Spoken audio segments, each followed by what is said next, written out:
malheureusement déjà perdu ses parents. J'aimerais savoir si quelqu'un dans la salle a malheureusement déjà perdu ses parents et sait de quoi ses parents sont décédés, et si aussi malheureusement il a déjà perdu ses grands-parents et sait supposément de quoi ses grands-parents sont décédés. Je reprends ma question. Alors la salle, la question est à nous. Oui. Docteur, vous posez la question? Oui, j'aimerais savoir s'il y a quelqu'un dans la salle qui malheureusement a déjà perdu ses parents et ses grands-parents et qui, supposément, sait de quoi ses parents sont décédés. Et ses grands-parents, ses parents et son grands-parents sont décédés. Alors, à vos claviers, la salle, envoyez vos réponses par écrit, ou soit vous levez la main, on vous donne la parole et vous répondez à la question du docteur. Nous sommes déjà plus de 58 dans la salle. Je vais voir si quelqu'un a déjà réagi. Bon, il n'y a pas d'accord de réaction. Vous expliquez un peu? Oui. Il y a déjà Georges Abbé qui dit « Oui, ma mère est décédée d'un AVC après 2 crises d'hypertension. » Ah. Est-ce que ses grands-parents aussi, ils savaient de quoi ils sont décédés? Alors, Monsieur Abbé, est-ce que vous savez de quoi vos grands-parents sont décédés? Si vous êtes en ligne, envoyez toujours votre réponse par écrit, ou bien vous levez la main, on vous donne la parole. Monsieur Georges Abbé. J'espère que Monsieur Georges Abbé est à l'écoute. Tous les autres à vos claviers. Donc, envoyez vos réponses. Ou bien vous levez la main, on vous donne la parole. Il y a Monsieur Modeste Bawila qui dit ceci. Oui, mon père est décédé du diabète et du tension. Il y a Abbé qui revient en disant ceci. Non, mes grands-parents, du moins ma grand-mère est morte d'une mort naturelle. Vous voyez, je viens de voir des réponses qui semblent m'accrocher un peu en supposant que les parents sont morts d'hypertension, d'AVC suite à une hypertension. C'est le diagnostic que on pose souvent à l'hôpital. Ton papa ou ta maman ou ta grand-mère est mort d'hypertension ou est mort de diabète ou est mort d'un AVC suite à une crise d'hypertension. Vous voyez, on a tellement répété ces choses-là que, à force de les répéter, nous les avons acceptées comme des vérités. Et c'est un peu subtil. C'est là qu'on va voir tout à l'heure que l'hypertension n'a jamais tué quelqu'un. L'hypertension n'a jamais provoqué un AVC. Et je vous dirai aussi que le diabète n'a jamais tué quelqu'un. Ça vous surprend. C'est faux ce que je vous dis. Mais pourtant, c'est la vérité, c'est la triste vérité qui n'est pas partagée. Et c'est pour ça que le morceau que vous jouiez avant de commencer cette émission, vous ne pouvez pas savoir sur quel plan je vivais ce morceau. C'est une histoire entre deux amoureux et l'un dit à l'autre que si quelqu'un veut te provoquer ou veut te veut te combattre, je suis là. Je vais te protéger comme les murs de Jéricho. Vous voyez? Et si par hasard, tu as besoin d'argent, j'irai vers toi. Hein? J'irai vers toi partout où tu seras, peu importe où tu seras. Et l'autre dit oui. Si je le fais, si j'ose créer des ennuis, c'est parce que je sais que tu es là. Et parce que je suis sûr que tu maîtrises ton kung-fu. Mais l'image là qui est donnée moi, je ne le prends pas comme deux amoureux. Je prends le truc entre AIM global et les malades, et les maladies, et tout le reste. Où AIM vient et leur dit, je suis votre mur de Jéricho, je vais vous protéger. Et si d'aventure, vous avez encore besoin d'argent, je vous en donnerai. Vous voyez? Et le malade dit, oui, moi aussi, je vais courir vers toi parce que je sais qu'avec toi, j'ai ma santé garantie, j'ai tout protégé. Vous voyez? Il ne faut pas écouter la musique seulement telle que l'auteur l'a dit. Il faut lire ce que l'auteur n'a pas dit et qui semble être vrai aussi, quantiquement. Vous savez, je suis quanticien, je lis toujours ce qu'on ne dit pas. Je vois ce qu'on ne voit pas, je sens ce qu'on ne sent pas. Et c'est pour ça, ce morceau, je l'ai tellement savouré et adoré. Running, running, running to you. I'll be running to you, running, running, running to you. Anywhere that you go to. Ça, on le dit à Haïm. On va l'écouter dans peu de temps, mais avant, je vous pose cette question. Imaginez que je vienne sur ce plateau ou cette plateforme et je vous dise, le riche est pauvre. Qu'est-ce que vous allez me dire? Je viens, je vous dis, le riche est pauvre. Qu'est-ce que vous allez me dire? Alors la salle, le docteur vous pose la question et il arrive et puis il vous dit que le riche est pauvre. Qu'est-ce que vous allez lui dire? Le docteur arrive subitement et nous dit, bon, le riche est pauvre. Alors, quelle sera votre réaction? Réagissez, allez à vos claviers. Alors la salle, envoyez vos réponses par écrit ou bien vous levez la main, on vous donne la parole. Le docteur arrive subitement et puis vous dit que le riche est pauvre. Quelle sera votre réponse? Eh bien, les réponses commencent à sortir. Il y a Éric Bézan qui dit « Il a perdu ce qui le rend riche ». Il y a Thierry Kossi qui dit que ce n'est pas juste. Ah oui. Alors, vous avez déjà les deux réponses là, docteur? Oui. Il y a Tida Touré qui dit « Faut expliquer ». Tida est philosophe, un peu philosophe, mais si nous, on ne connaît pas la philosophie, on dit le riche est pauvre. C'est pas juste. Oui, il y a Raphaël Zier. Allô, docteur, excusez-nous. Il y a Raphaël Zier qui lève déjà la main. Allô, monsieur Raphaël Zier. Vous êtes en ligne? Activez votre micro, s'il vous plaît, monsieur Raphaël. Allô? Activez votre micro, s'il vous plaît, monsieur Raphaël.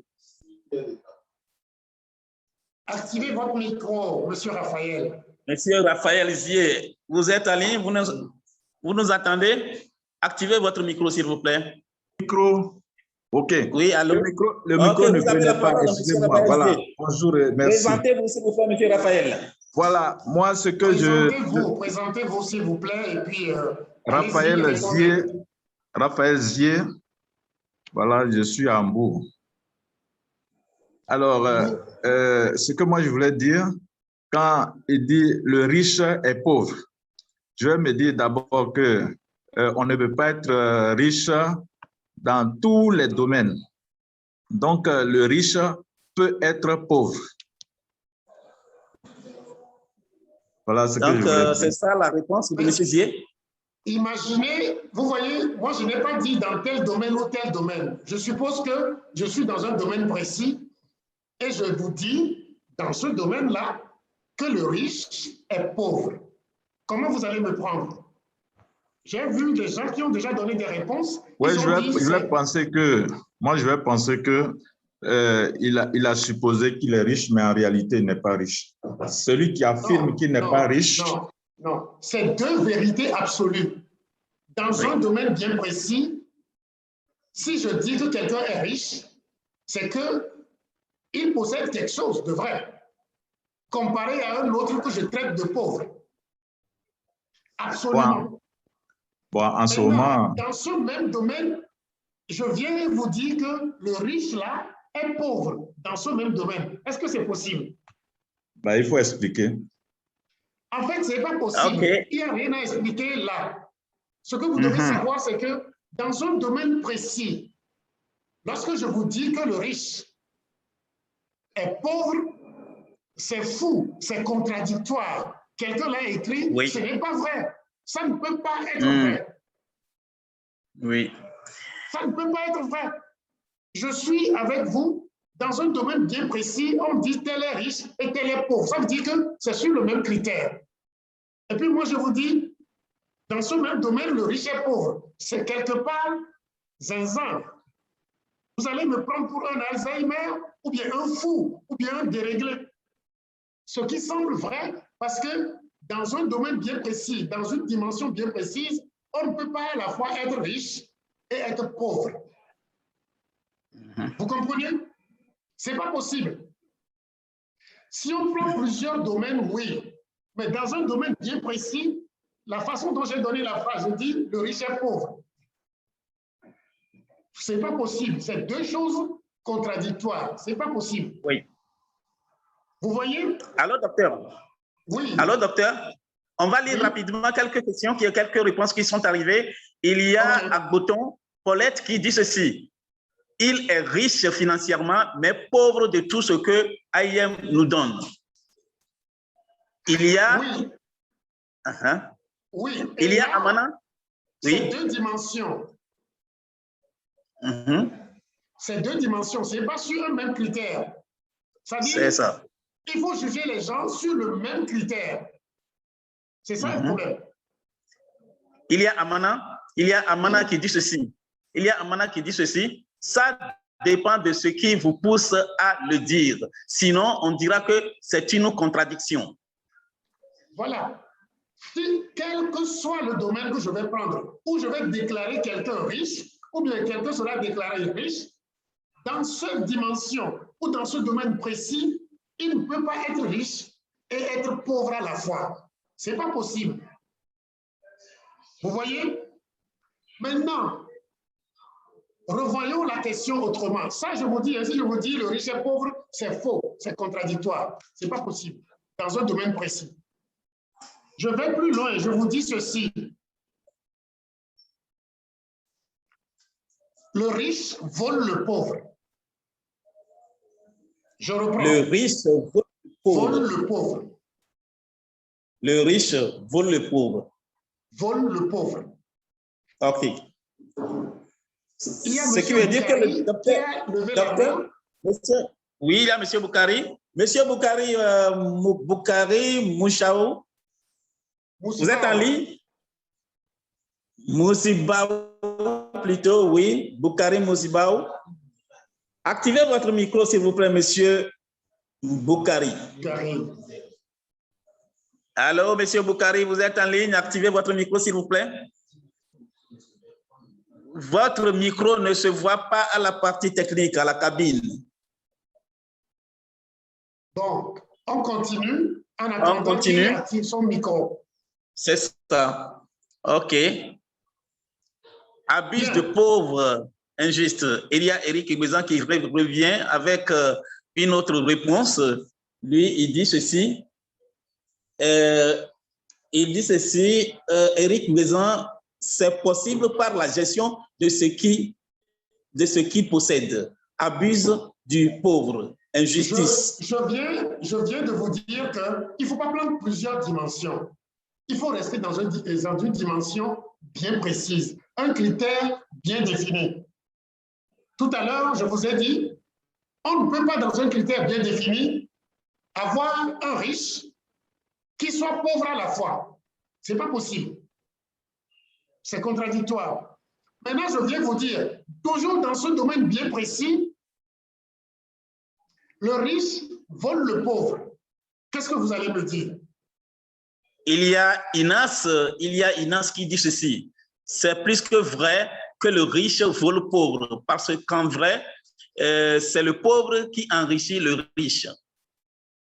Mais vous voyez, c'est la façon dont on raisonne, c'est comme ça on nous a habitués à raisonner dans notre monde. Et on ne se rend même pas compte qu'on raisonne à l'envers. On ne se rend même pas compte. Pourquoi? Je suis dans un domaine bien précis. Moi, je suis riche. L'autre n'a rien. Et je vous dis, le riche vole le pauvre. Et vous me dites que c'est vrai.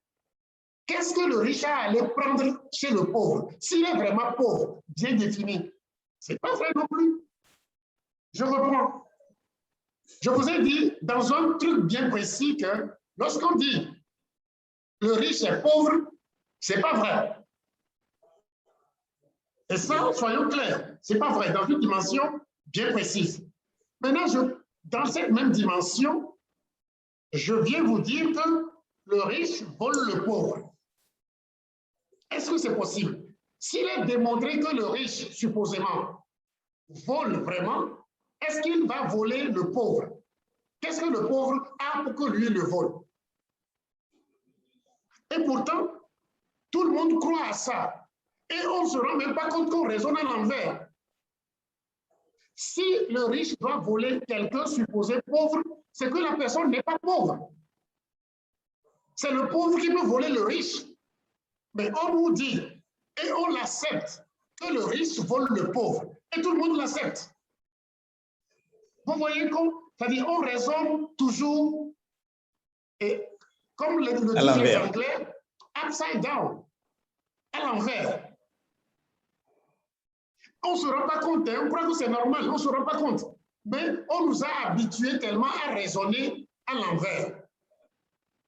J'ai pris ces deux exemples pour vous dire que ce n'est pas seulement dans la vie de tous les jours, c'est dans notre vie, dans notre santé, dans la justice. Tu vas en justice et on te sort les justices. Tu vas chez les forces de l'ordre et c'est eux qui créent le désordre. Tout le monde voit ça. Mais on ne se rend pas compte qu'il faut nécessairement raisonner à l'envers des idées reçues. J'ai donné ces exemples pour vous faire prendre conscience du fait que on nous a habitués depuis tout petit à raisonner faussement. Un autre exemple. Sur tous ceux qui sont connectés ici, je suppose que tout le monde sait que le soleil ne se lève pas. Je suppose que tout le monde sait que le soleil ne se lève pas et le soleil ne se couche pas. Tout le monde le sait.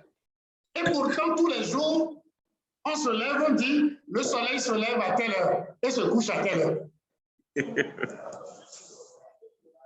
Je vous dis des choses, vous voyez, c'est tellement répété les mensonges sont tellement répétés, enseignés, répétés sur les radios, dans les universités que finalement, depuis tout petit, on nous ment, mais on ne se rend pas compte que c'est des mensonges.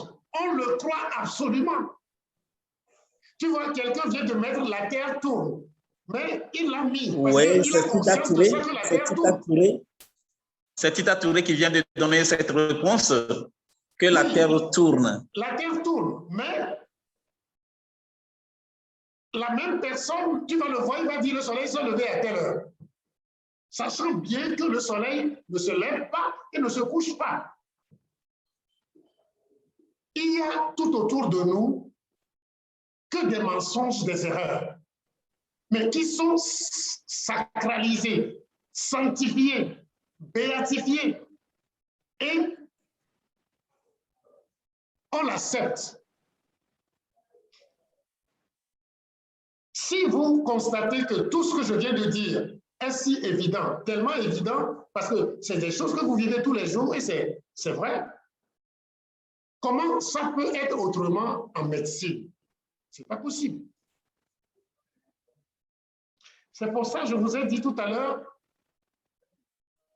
nous devons, ce n'est pas moi qui l'ai dit, je crois que c'est Einstein qui l'a dit quelque part, que nous devons apprendre, ou nous devons raisonner à l'envers des idées reçues, si nous voulons sauver notre civilisation. Parce qu'on nous répète des âneries, que nous répétons, on nous donne des galons, des grades, des diplômes là-dessus, mais qui sont à l'envers des faits. Et Claude Bernard disait, lorsque les faits qu'on rencontre ne s'accordent pas avec une théorie régnante, on accepte les faits et on oublie la théorie. Mais c'est difficile, parce que la théorie est tellement répétée qu'on considère que la théorie est vraie. Les exemples que je vous ai donnés doivent vous choquer. Mais c'est juste pour éveiller votre intelligence, éveiller votre, ce qu'on appelle entendement, votre entendement pour que vous puissiez me suivre dans la démonstration que je vais faire. Je reviens encore maintenant à l'hypertension. Ici, nous savons que la vie animale n'est rien d'autre que la circulation sanguine. La mort, c'est l'arrêt de la circulation sanguine. Mais qu'est-ce que la circulation transporte?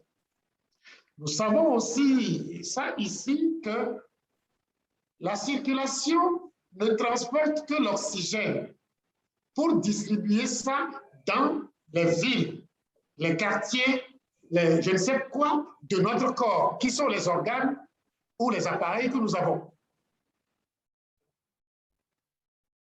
L'oxygène est transporté par le sang. Mais l'oxygène qui est transporté par le sang n'est pas seulement l'oxygène respiré. L'oxygène respiré est 5% de l'oxygène que nous avons sur nous instantanément. 95% de cet oxygène vient de l'alimentation. Ça veut dire que le sang transporte nos aliments, donc transporte l'oxygène sous forme liée. Alors que l'oxygène sous forme liée, c'est ce qui vient par la respiration. Ce qui est lié, c'est ce que nous mangeons. Donc notre vie, jusqu'à notre mort, ne sert qu'à respirer l'oxygène et à manger l'oxygène. Manger l'oxygène, vous tous, vous savez que seules les plantes produisent de l'oxygène que nous respirons et seules les plantes réservent de l'oxygène que nous mangeons. Donc, nous devons manger les végétaux,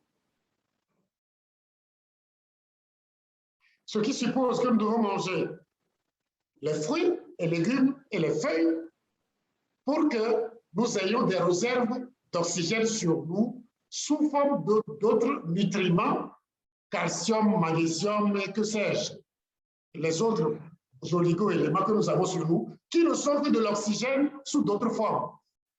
Je pouvais le démontrer par la transmutation à basse énergie, mais ce serait trop long. Vous me comprenez, faites-moi confiance. Donc, nous ne vivons que de l'oxygène. Et nous savons que lorsque l'oxygène diminue, le sang même se coagule.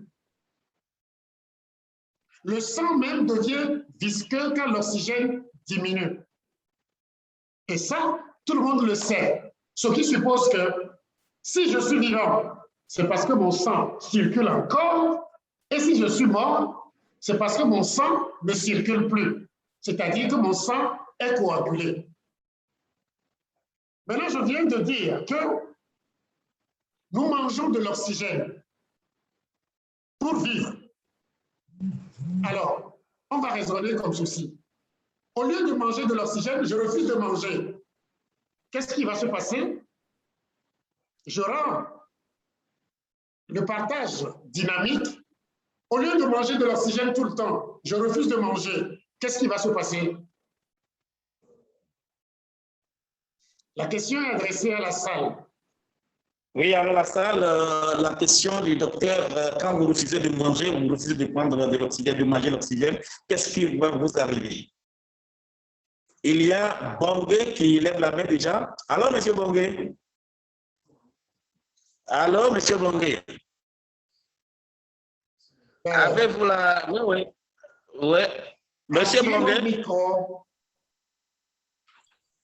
Attention, attention. Activez votre micro, monsieur Bongué.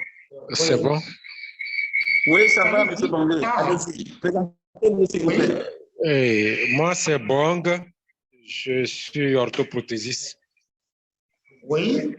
Et quand je m'arrête de manger, qu'est-ce qui va se passer? Quand vous arrêtez de manger, vous arrêtez d'apporter l'oxygène à nos villes, nos quartiers, sur votre raisonnement. Et donc, vous allez vers la fin. Bon, puisque... on va dire ça simplement. Comme vous le dites, n'ayons pas peur des mots. Ici, nous sommes là pour partager la vérité. Quand je m'arrête de manger, je vais mourir. Point. Les gens ont donné, presque tout le monde a donné la même réponse. Il y a beaucoup de gens qui ont donné la réponse. Il y a Maouli, il y a Maouli Abla qui dit c'est la mort. C'est la mort, c'est clair. Quand je m'arrête de manger de l'oxygène, je vais mourir. Mais imaginons que, au lieu de m'arrêter de manger simplement pour mourir, je mange des poissons. Qu'est-ce qui va se passer? Au lieu de manger de l'oxygène, je mange d'autres choses qui ne sont pas de l'oxygène. Qu'est-ce qui va se passer? C'est toujours la mort. Donc, vous voyez, ou je mange de l'oxygène, je vis, ou je mange du poison, je meurs. Mais imaginez que je mange un mélange d'oxygène et de poison. Qu'est-ce qui va se passer? Oui, supposons que je mange un mélange d'oxygène et de poison. Qu'est-ce qui va se passer? Allô, la salle, vous avez la question. Répondez, s'il vous plaît. Un mélange d'oxygène et de poison. Il y a quelqu'un qui dit « Je tombe malade ». C'est de Marie-Louise depuis Sénégal. Il y a aussi Kolani, je vais voir, c'est Gia Kolani. Il y a, attendez, oui. Il y a Larry qui dit acidose. Il y a Bibirando qui dit maladie. Il y a aussi Akbene qui dit c'est la mort. Il y a qui là, Amana qui dit vous serez malade. Bon, vous avez compris tous maintenant que maladie. Oui. Tant que vous n'êtes pas mort, ce qui vous amène à la mort, c'est quoi? C'est le manque d'oxygène, c'est l'arrêt de la circulation, ou bien c'est la diminution de l'oxygène. Vous avez compris? Et ce n'est que ça qu'on appelle quoi? Maladie. Vous le savez. Et notre maladie, nos maladies supposées, nos maladies ne peuvent venir que de notre alimentation, de notre mauvaise alimentation. Ceci compris, si nous voulons guérir, c'est l'alimentation qu'il faut corriger. Et l'alimentation et tout ce qui peut nous tuer passe par deux choses. Nous étouffer ou arrêter notre circulation. D'accord? Nous étouffer ou arrêter notre circulation. Arrêter notre circulation, c'est produire des caillots et faire grossir ces caillots ou produire beaucoup de caillots au point où les caillots bloquent la circulation. C'est en fait ça. On ne meurt que de ça réellement. Ceci est compris. Maintenant, Dieu nous ayant fait avec tout en nous et l'intelligence omnipotente qu'il a insérée en nous, rien n'est fait, rien n'est naturel qui puisse amener à la mort. Je viens là-dessus. Si quelqu'un tousse, c'est parce que il y a des choses qui bloquent les bronches et l'air ne passe pas naturellement. Dieu ou la nature a fait qu'il doit éjecter ce qui empêche l'air de passer. C'est pour ça que vient la toux. Donc la toux est une solution naturelle. Tant que les bronches sont libres, il n'y a pas de toux. La toux n'est pas une maladie. La toux est une solution naturelle. Et s'il y a la toux, c'est parce qu'il y a quelque chose qui bloque le passage. Et l'organisme ou la nature réagit en faisant des souffles forts pour que ce qui bloque les bronches soit libéré. Ça, c'est par exemple pour la toux. Donc la toux ne peut pas tuer, n'est pas faite pour tuer. Je vais plus loin. Vous mangez des poisons et vous commencez à faire une diarrhée. Vous mangez des poisons et subitement, vous commencez par faire une diarrhée. la diarrhée devient une solution naturelle. Son rôle, c'est quoi? C'est de vider les toxines. Si vous bloquez ça, les toxines vont rester. Donc, la diarrhée, là, est une diarrhée qui vient comme solution naturelle à des poisons que vous avez dans l'intestin. Ça ne peut pas vous tuer. Ce n'est pas venu pour vous tuer. Et je peux citer des exemples comme ça. Imaginez que je vous dise que, comme on le dit chez nous, quelqu'un a eu des douleurs jusqu'à mourir. Je traduis le vernaculaire. C'est vous faire croire que la douleur tue. Et je vous pose la question, est-ce que, avec vos connaissances d'aujourd'hui, est-ce que la douleur peut tuer? Sachant que la douleur peut tuer? Est une information, oui, est un message. Est-ce que la douleur peut tuer? Alors, la salle, vous avez la question, est-ce que la douleur peut tuer selon vos connaissances? Il y a beaucoup qui commencent à dire non. Tida Touré dit non, et Bibirando dit non. Il y a Maouli qui aussi dit non. Il y a, bon, tout le monde dit non. Emmanuel qui dit non. Rachid aussi du Togo dit non. Ben, ils ont tous compris que la douleur ne peut pas tuer. Mais est-ce que vous vous rendez compte que tout le temps, on dit ça, que la douleur a tué des gens? En éveil, on dit « et c'est bébé caca coula ». Oui, ça c'est vrai. On le dit tous les jours. Sortez sur la route, posez, on le dit. Encore un mensonge. La douleur ne peut pas tuer. La douleur est un signe. La douleur est un message qui vous dit l'oxygène a baissé d'au moins 80%. Faites quelque chose. Et on dit que la douleur tue. Vous voyez, toujours les mensonges enseignés comme des vérités. Je vais plus loin. On vient dans l'hypertension. Et je vous rappelle toujours que l'hypertension, c'est-à-dire la tension dans notre corps ou bien dans notre circulation est donnée par une formule qui multiplie le débit par les résistances périphériques. C'est que ça, le débit par les résistances périphériques, c'est-à-dire le volume qu'envoie le cœur fois le nombre de fois que bat le cœur multiplié par la RPT. Pas le RPT, hein, la RPT. Je le dis pour que vous compreniez. Lorsque le volume dans votre corps ne varie pas, lorsque le débit de votre corps ne varie pas, si la tension doit varier, ça ne dépendra que de la RPT, c'est-à-dire la résistance sur le chemin de passage du sang et autres. Et je vous le dis tout de suite, cette résistance périphérique totale, la RPT dont je parle, c'est la résistance périphérique totale. Ce n'est pas le Rassemblement du peuple togolais. Non. Notre parti politique. Oui, et oui, c'est pour ça d'ailleurs que, heureusement que RPT a disparu parce que RPT crée des amours, puisque c'est la résistance périphérique totale. Passons.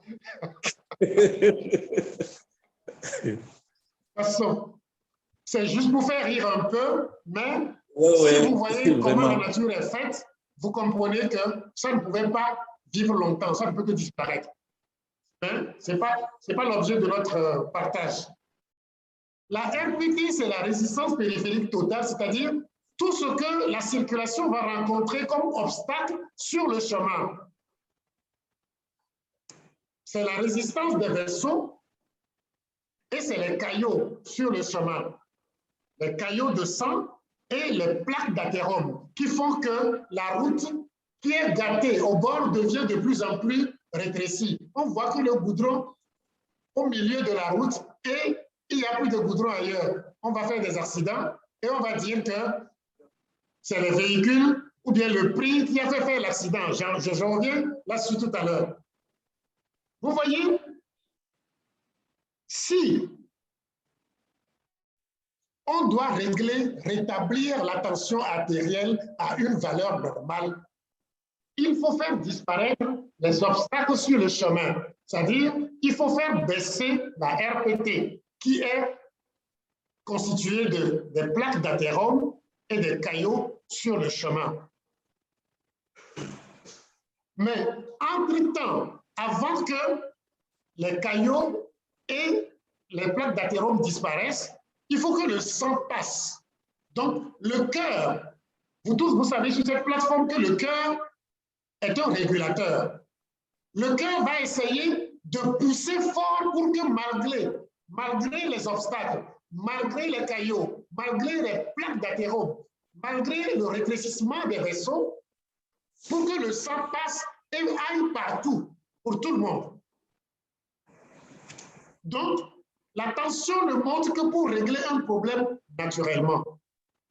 Mais je vais faire une imagologie pour que vous voyez la ressemblance entre la nature et notre corps et tout ce que nous faisons dans la nature qui n'est qu'un mimétisme de ce qui se passe en nous. Vous quittez une ville pour l'autre. Vous transportez les aliments de la capitale pour les périphéries et les autres. Et vous avez des routes. Et il se fait que les routes ont commencé par s'altérer, se détruire. Le prix des aliments en périphérie, dans les autres villes éloignées de la capitale, va augmenter. C'est normal, puisque le transport va augmenter.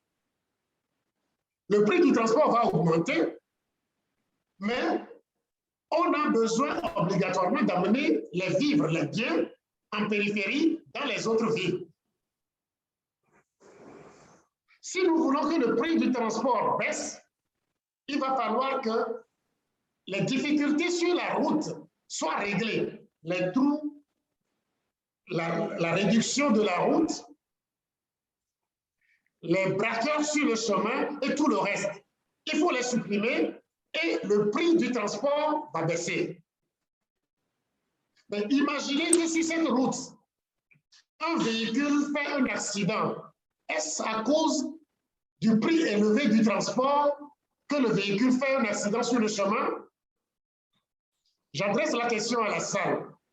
Vous avez une route comme ça, totalement bousillée avec des trous, rétrécis par endroits et autres, et les chauffeurs ont augmenté les prix. C'est normal. Mais si un véhicule fait un accident sur le chemin, est-ce parce que le prix payé pour faire le voyage est élevé qu'on a fait un accident? Alors la salle, la question est à vous. Est-ce que si c'est le prix payé qui a occasionné l'accident? Répondez oui. Il y a Maoubi déjà qui dit non. Il y a Maoubi qui dit non déjà. Il y a Tita Touré qui dit c'est la route. Oui. Il y a Eric Bézan qui dit état de la route. Il y a quelqu'un aussi qui dit non, pas du tout. Il y a Djelou qui dit jamais. Bravo à vous, bravo, parce que vous comprenez très bien. Donc, vous voyez que la personne qui m'a répondu que son aïeux, pardon, ses parents sont morts d'AVC suite à une hypertension. L'hypertension, ce n'est que le prix du transport qui augmente. Pour que les biens aillent à la périphérie, on a augmenté le prix parce que la route est mauvaise. Vous voyez, les accidents sur la route ne sont pas dus au prix élevé. 2, s'il y a mort sur la route, vous voyez, ça ne peut pas être le prix élevé payé par les gens qui a fait que les gens sont morts. Parce que l'élévation du prix était une nécessité pour que les biens quittent la capitale pour aller dans les autres villes, dans les autres contrées. Parce que les autres contrées ont besoin de biens et de vivres. Vous voyez comment on nous fait raisonner à l'envers? Vous m'avez dit ici que si on veut éviter que le prix s'élève, il faut régler la route, il faut rétablir la route, régler les choses. c'est-à-dire enlever les obstacles. Tant qu'on n'enlève pas les obstacles et que la route continue à se détériorer, qu'est-ce qui va se passer? Le prix du transport va toujours continuer à augmenter. Mais ça ne tuera personne. C'est pour permettre que malgré tout, les gens éloignés puissent avoir de quoi survivre. Et on vous dit tout le temps que l'hypertension a tué ci. L'hypertension a créé l'AVC. L'accident sur la route, ce n'est pas le prix. La mort qui survient, ce n'est pas le prix payé cher. Non, ce n'est pas ça. Pourtant, on nous fait croire ça, on nous rabat les oreilles tout le temps. On enseigne, mais tant que les gens ne veulent pas comprendre que c'est la route qu'il faut réparer, le problème sera éternel. On dira à vie, mais à mort. Et vous comprenez avec moi que c'est parce que les gens ne veulent pas réparer la route qu'il faut croire que c'est le prix élevé qui fait faire les accidents qui tuent. Le prix élevé n'a jamais tué personne. Le prix élevé n'a jamais fait un accident, créé un accident à quelqu'un. C'est l'état de la route, c'est-à-dire les cailloux, les plaques d'athérome. Et je vais vous dire ceci. Il y a des gens qui n'ont même pas d'hypertension, mais qui font des AVC. Ceux-là aussi, c'est la tension qui les tue. Pourtant, ça s'enseigne dans la faculté. Est-ce que ceux-là aussi, qui n'ont jamais eu d'hypertension, qui font des AVC, qui font des arrêts cardiaques, des insuffisances rénales, est-ce que c'est l'hypertension qui règle ça? Alors la salle, est-ce que... Oui, allez-y, docteur. Nous devons toujours raisonner à l'envers des idées reçues. Si nous voulons sauver notre civilisation, on nous a transformés en des moutons diplômés avec des galons, des titres. Vous rencontrez un cardiologue, professeur hyper tendu, avec un problème cardiaque, professeur de cardiologie. Vous rencontrez l'autre, professeur de diabétologie, spécialiste grand quelqu'un diabétique. Pire, vous voyez un rhumatologue et lui-même, il te dit qu'il souffre d'arthrose. Vous voyez que nous marchons sur la tête? Vraiment. Vous voyez que nous marchons sur la tête et on préfère attraper les petits voleurs. Et les grands voleurs sont laissés. On accuse l'hypertension qui est une solution qu'il faut gérer intelligemment. Demandez à des gens, il y a certains, dès que tu leur donnes des antihypertenseurs, ils commencent par avoir des fourmillements, des crampes, des engourdissements, parce que la périphérie ne reçoit plus assez de sang. Vous voyez? Et pourtant, les gens racontent ça tout le temps. Mes parents sont morts d'hypertension. Mes grands-parents sont morts d'hypertension. Dans notre famille, c'est génétique. Et on répète ça en intellectuel.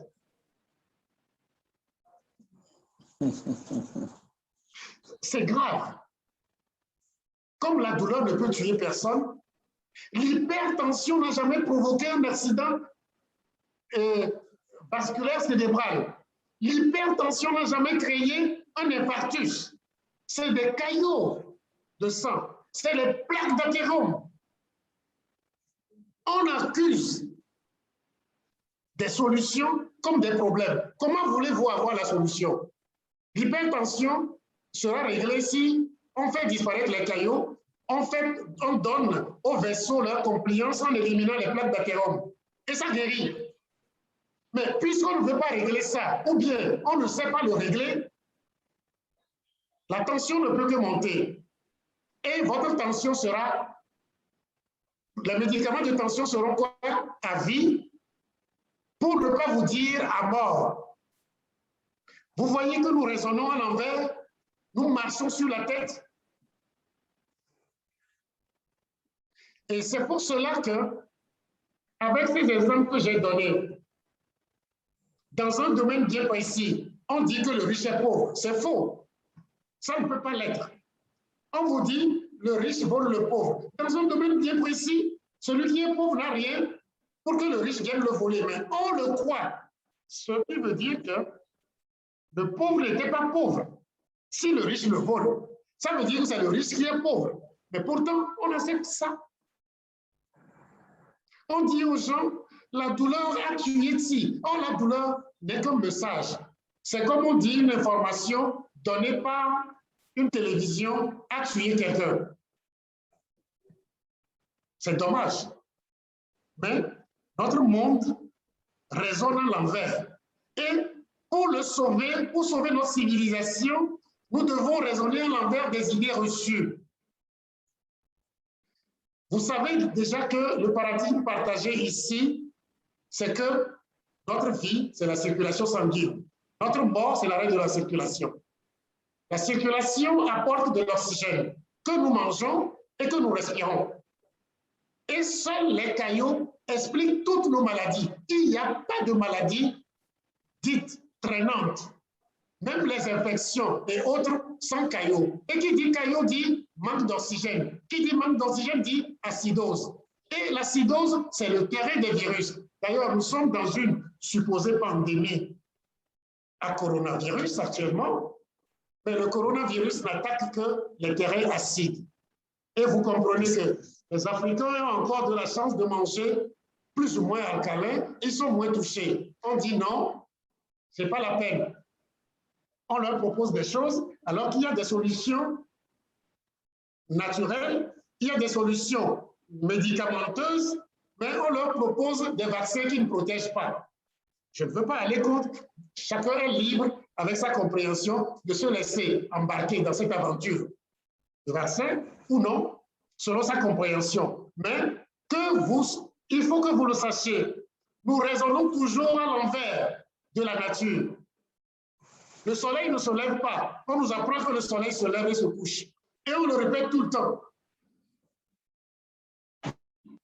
La justice est là, mais la justice installe l'injustice.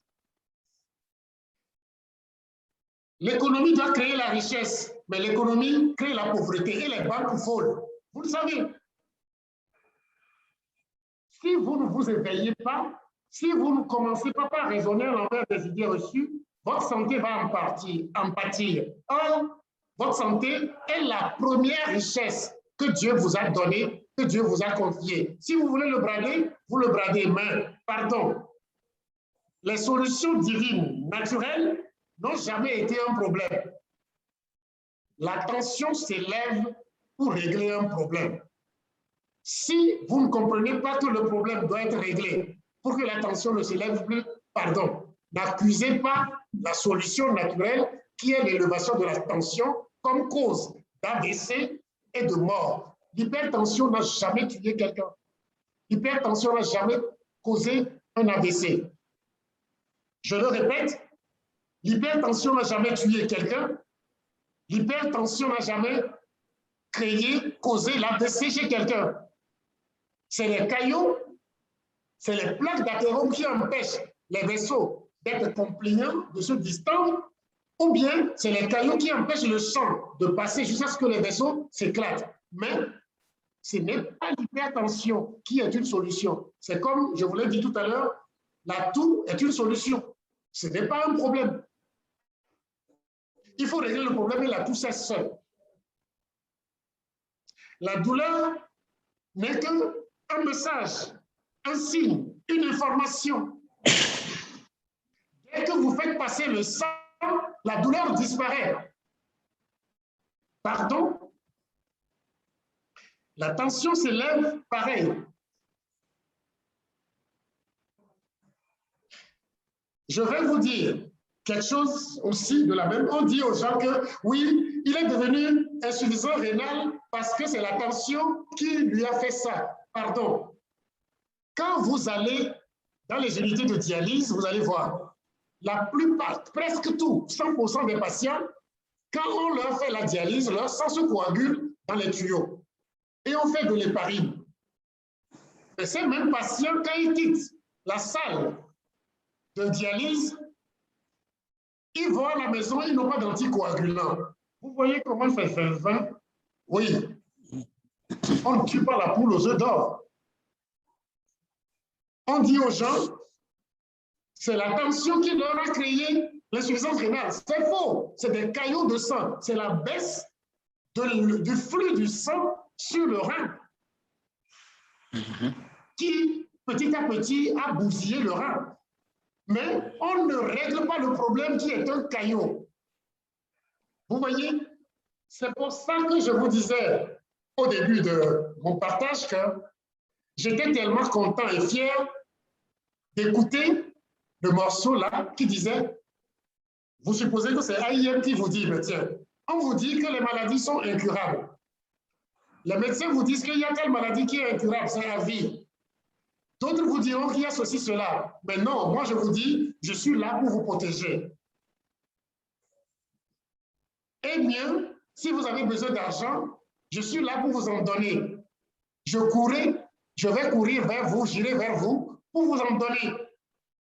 Et la femme du morceau qui dit, que je suppose être le patient, le malade que nous sommes, qui dit, oui, c'est parce que tu es là, AIM est là maintenant, je sais qu'aucune maladie ne peut me tuer, je peux me permettre de manger certaines choses sans avoir peur parce que AIM est là. Vous voyez, j'espère que le réalisateur est à l'écoute et il va nous faire écouter ça. Running, running, running to you. Alors, la running to you, running, running, running to you. Anywhere that you go to. Hein? Ok. J'irai partout, la cabine j'irai partout où tu seras. Peu importe où tu seras, parce que je suis à toi. Et c'est ce que dit le morceau. Alors, est-ce qu'on peut nous faire écouter ça un peu pour détendre l'atmosphère? Parce que je vais dire quelque chose qui vous a convaincu peut-être et qui est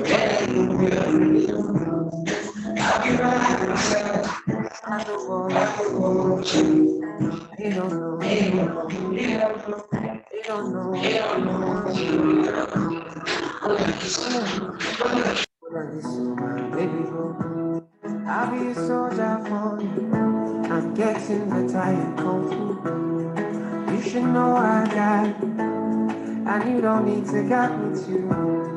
I'll be right beside you in anything that you do. If you ever need saving, I will running to you, running to you. Running to you, running to you. Anywhere that you go to, running to you. I'll be running to you, running to you. Anywhere that you go to. Merci, merci, merci, merci, merci. Vous voyez,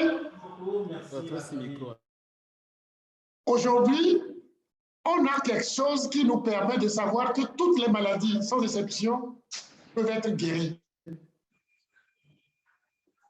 C'est dit dans la chanson quelque part que they don't know what is going on. C'est dit dans la chanson, ils ne savent pas. Le médecin ne sait pas, la médecine ne sait pas, ils ne savent pas. Mais ici, vous savez qu'on ne tombe malade que des caillots, on ne tombe malade que de la baisse d'oxygène et que s'il faut le régler, c'est apporter l'oxygène, c'est supprimer les caillots. Il n'y a aucun autre problème qui crée des problèmes de santé. Donc, nous avons pour obligation de faire quoi? D'aller vers AIM pour avoir l'oxygène à manger. Et ceux qui veulent iront vers AIM pour avoir aussi la finance. Et c'est très bien dit dans la chanson. Quoique c'est une histoire entre amoureux. Nous sommes amoureux de la vie. Et qui est amoureux de la vie doit être forcément amoureux de AIM global. Hein? C'est ce que j'ai voulu partager. Et je crois que j'ai été assez clair pour vous dire ceci. I can see clearly now the pain is gone. I can see all obstacles on my way. Gone are the dark cloud that have me blind. It's gonna be a bright, bright, bright, sunshiny day. Oh yes, I can make it now, the pain is gone. I can feel now, the pain is gone. I can see all is in my way. It's gonna be a bright, bright, bright, sunshiny day. It's gonna be a bright, bright, bright, sunny day.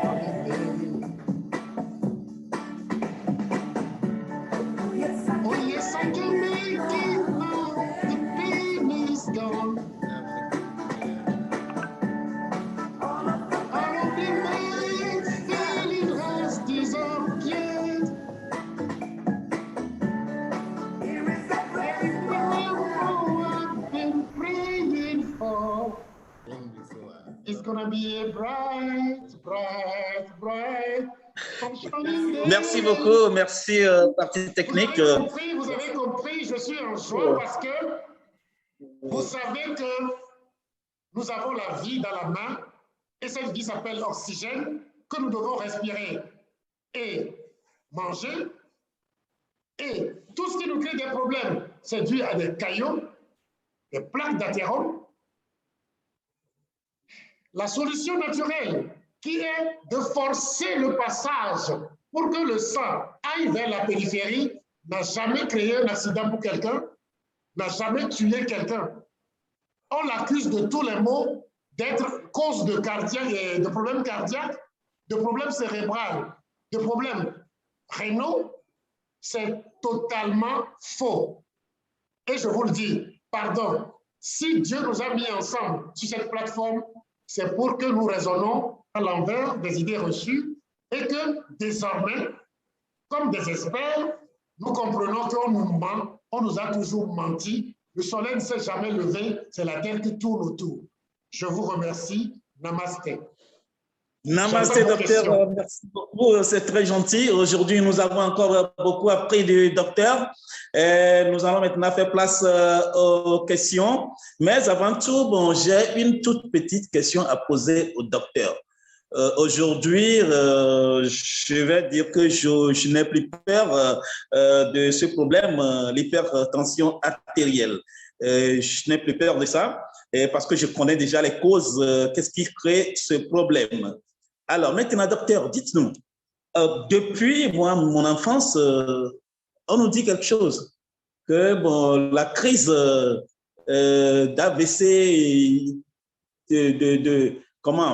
l'hypertendu, tout ça, là, ça se passe dans des toilettes, dans la douche, ou bien dans les WC et autres là. Bon, moi, je me pose la question de savoir, est-ce que bon, il y a un esprit là-bas qui fait tomber des gens? Ou bien qu'est-ce qui se passe là-bas, docteur? Vous allez comprendre. Regardez. Vous avez des caillots sur vous. Vous partez dans la douche. Naturellement, les caillots ayant un poids naturellement, vont faire l'effort de descendre vers le bas, n'est-ce pas? Naturellement, à cause de la pesanteur. Mais en ce moment précis, votre tension dans la partie haute va vouloir baisser. Qu'est-ce qui va se passer? Le cœur va forcer le sang pour que le sang puisse irriguer les parties où la baisse se produit. En forçant, qu'est-ce qui va se passer? Les caillots vont se déplacer. Vous comprenez pourquoi c'est dans la douche, dans le WC où on veut pousser pour chier, que tac. Mais vous n'avez pas dit le plus important, c'est en faisant l'amour la plupart du temps que les gens meurent. Vraiment, ça c'est vrai. J'en ai assisté, oui. C'est pareil, c'est pareil. Donc, vous voyez, ce n'est pas extraordinaire. C'est parce qu'on nous le cache. Je vais vous raconter une histoire. Quand j'étais à Lomé, un patient haut placé est venu me voir parce qu'il perd l'érection. Et son problème, il a 3 femmes, lui, c'est de retrouver son érection pour que tout aille bien. Et quelqu'un lui a dit que je prescris de bons médicaments, donc il s'est tourné vers moi pour que je lui prescrive des médicaments. Il vient, je lui dis, mais tiens, monsieur, montrez-moi votre dossier. Et bizarrement, il est hypertendu, diabétique, conventionnellement. Et je lui ai dit, monsieur, vous n'avez pas que ça. Le vrai problème, c'est des caillots. Donc, je ne peux pas vous prescrire le Viagra pour que vous puissiez aller faire l'amour. Sinon, vous allez tomber sur votre femme. Et moi, ceux qui vous prescrivent ce médicament, ils ne le savent peut-être pas, mais moi, je ne le ferai pas. Il me dit, mon fils, j'ai déjà honnêtement fait un AVC en faisant l'amour. Mais moi, je ne savais pas que c'était ça. Et je lui ai dit, je ne vais pas vous prescrire ça, je vous prescris plutôt un anticoagulant. Et je lui ai prescrit de l'Ovenox qu'on a commencé par lui injecter. 3 jours après, il revient me voir, très gaillard, et il me dit, mais docteur, tu as refusé de me prescrire du Viagra, mais le médicament que j'injecte dans mon ventre a fait que ça a repris seul. J'ai dit, voilà, c'est les caillots et la baisse de sang qui empêchaient que le truc soit au garde à vous. Et il a compris, il m'a même offert, je crois, 1 200 000 ou 1 300 000 en cadeau. Vous voyez? Ah oui. Vraiment. Je ne vous donne pas le nom, mais c'est un grand patron. Donc, allez comprendre. C'est vous dire que l'erreur se chauffe au soleil, s'enseigne dans les universités librement. Dans les journaux, les écoles, c'est le mensonge seulement. Mais à force de les répéter, nous les prenons pour des vérités. Les exemples que j'ai donnés tout au début de mon partage vous ont permis de comprendre que nous devons faire l'effort de raisonner à l'envers des idées reçues, si nous voulons accéder à la vérité. Et ça, ce ne serait pas facile. Parce que même aujourd'hui, quand vous sortez, vous allez entendre, oh, l'hypertension a tué ci, le diabète a tué ça. Vous allez entendre ça. On lui a coupé le pied à cause du diabète. On lui a coupé le pied à la suite de l'hypertension. Des conneries, mais qu'on répète à foison. Mais je vous ai dit, le professeur de cardiologie, spécialiste en cardiologie, souffre d'hypertension. Quelle est la compréhension que vous avez de ça? Il prend des médicaments tous les jours. Est-ce qu'il peut vous donner ce qu'il n'a pas? Il ne comprend rien du tout au phénomène. Pourtant, il doit être supposé enseignant-chercheur. Qu'est-ce que vous voulez qu'il vous donne? Lui-même, il n'a pas la solution. Vous allez voir un professeur de diabétologie, supposément brillant assassin, excusez-moi.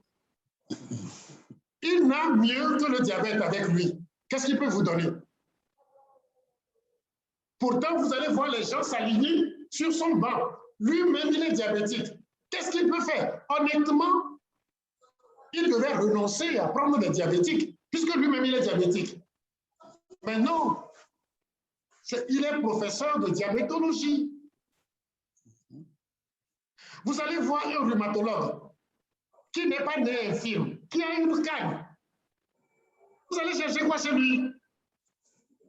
À cause de vos arthroses supposées. Vous voyez? Et c'est quelques exemples que je vous donne. Nous devons apprendre et accepter à raisonner à l'envers des idées reçues. Mais ces fausses idées nous ont donné des diplômes, nous ont donné des rangs sociaux, nous ont mis sur des piédestals. C'est difficile, je comprends, c'est très difficile. Mais la vie n'a pas de prix et donc l'effort pour repenser, reposer les problèmes de la vie n'a aussi pas de prix. Peu importe le prix à payer. Moi, j'en paye déjà beaucoup, mais je suis heureux que vous qui êtes sur cette plateforme, vous avez la vérité pour laquelle je suis pourchassé. Mais on ne tuera pas Dieu. Le soleil va se lever, va se coucher. Mais je vous en prie, si Dieu vous a envoyé sur cette terre, c'est parce que vous avez une mission. Faites tout pour accomplir la mission. La mort n'est pas ce qui doit vous faire peur. C'est rater votre mission qui doit vous faire peur. Parce que quand on est vivant, la seule chose qui reste, qui est sûre pour tout le monde, c'est quoi? C'est la mort. Souffrir pour mourir, c'est ce que nous évitons ici. Ce n'est pas la mort qu'on évite. Souffrir pour partir, c'est ce que nous évitons ici. Ce n'est pas la mort qu'on évite. On évite de souffrir. Et si vous n'avez pas la vérité, qui n'est que Dieu, pour lequel vous devez vous battre tout le temps, vous êtes perdu. Perdu même en tant que vivant, et vous ne serez que des zombies qui passent dans la rue, des moutons à qui on peut donner les vaccins et tout ce qu'on veut. Quitte que ça vienne de ce soi-disant professeur agrégé ou titulaire, répétiteur agrégé ou titulaire, je ne sais quoi, je viens de vous le dire. Vous êtes le meilleur médecin pour vous, vous êtes le meilleur scientifique pour vous. Battez-vous pour comprendre les choses, raisonnez à l'envers des idées reçues et vous allez sauver votre famille et vous allez sauver ceux qui viennent vous solliciter. Namasté. Namasté, docteur. Questions, si vous en avez. Merci beaucoup, docteur. À partir de maintenant, bon, nous devons mettre dans la tête qu'il faut prendre beaucoup le complete pour ramollir nos selles, pour ne pas aller trop pousser au WC et déclencher les cailloux. Donc, c'est ça. Ou bien, docteur, est-ce que j'ai menti? Le complete seul ne suffit pas, il faut le combiner à Coller 12, mais oui, mieux avec Vida. Je vais vous dire, ceux qui ont des problèmes de sel, quand on leur fait du Lovenox dans le ventre, ça se rétablit. Il faut les sels tous les jours. Vérifiez, vous allez voir. Il a des difficultés pour faire les sels. Dès que tu commences par faire le Lovenox, son gros ventre disparaît. Et il fait les sels tous les jours. Vous comprenez que si quelqu'un ne fait pas les sels, la tension peut monter. Et dans les hôpitaux, je me rappelle quand j'étais étudiant, les gens viennent. Quand je ne fais pas les sels, ma tension monte. Mais quand je vais au sel, la tension baisse.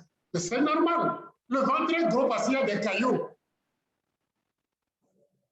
Et les intestins sont paralysés.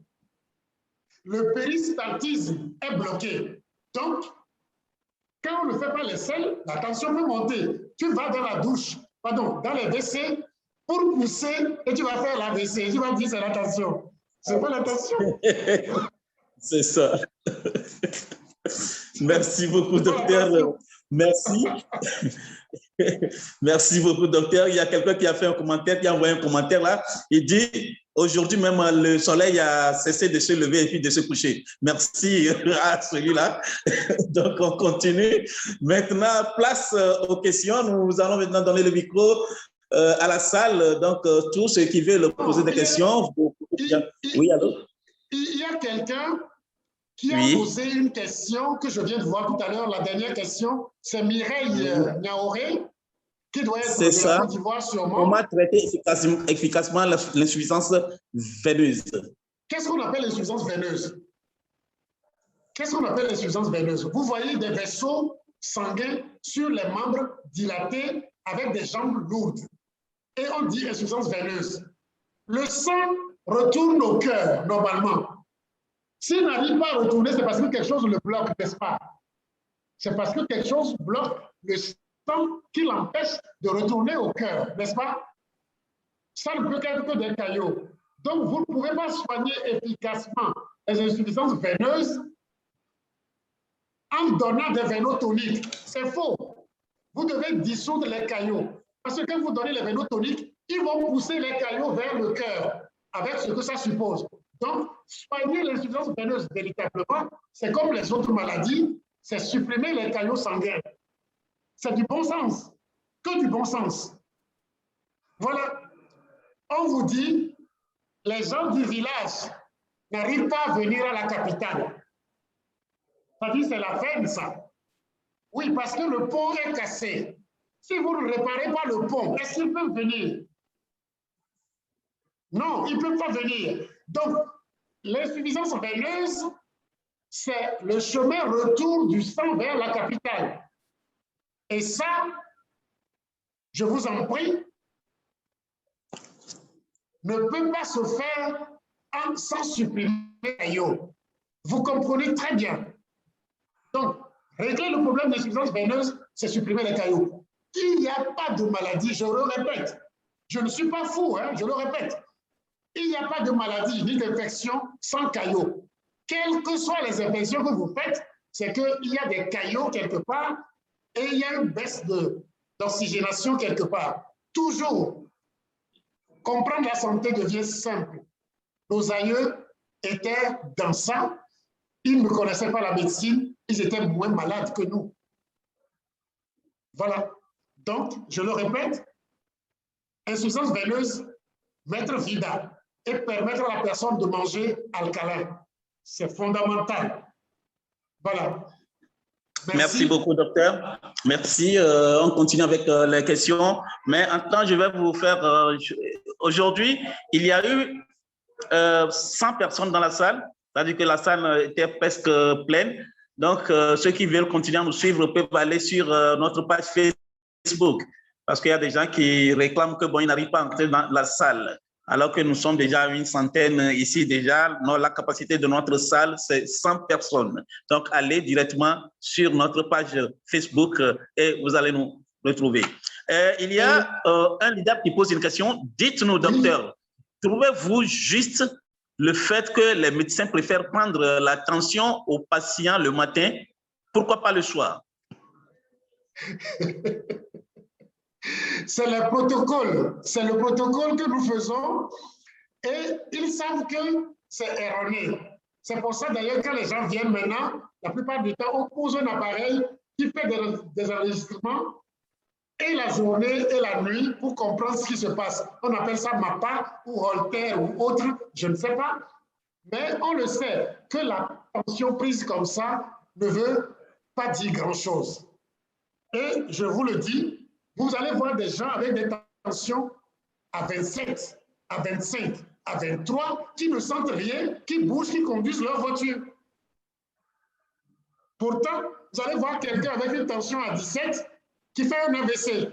Et on a toutes les preuves devant nous que la tension n'a jamais tué quelqu'un, n'a jamais créé un AVC à quelqu'un. Les AVC, on les voit chez des gens qui n'ont même pas, qui n'ont jamais été prouvés hypertendus, même hospitalisés. Ils font des AVC. Pourtant, on dit toujours que AVC, c'est causé par l'hypertension. La mort, c'est l'hypertension. Je vous en prie. L'hypertension n'a jamais tué quelqu'un. J'ai vu une question tout à l'heure concernant l'hémiplégie. Je ne sais pas si j'aurai accès à cette question encore.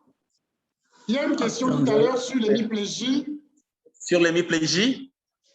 Oui, oui. Recherchez ça et puis reposez ça, je vais répondre à la personne. Ok, d'accord. Ok.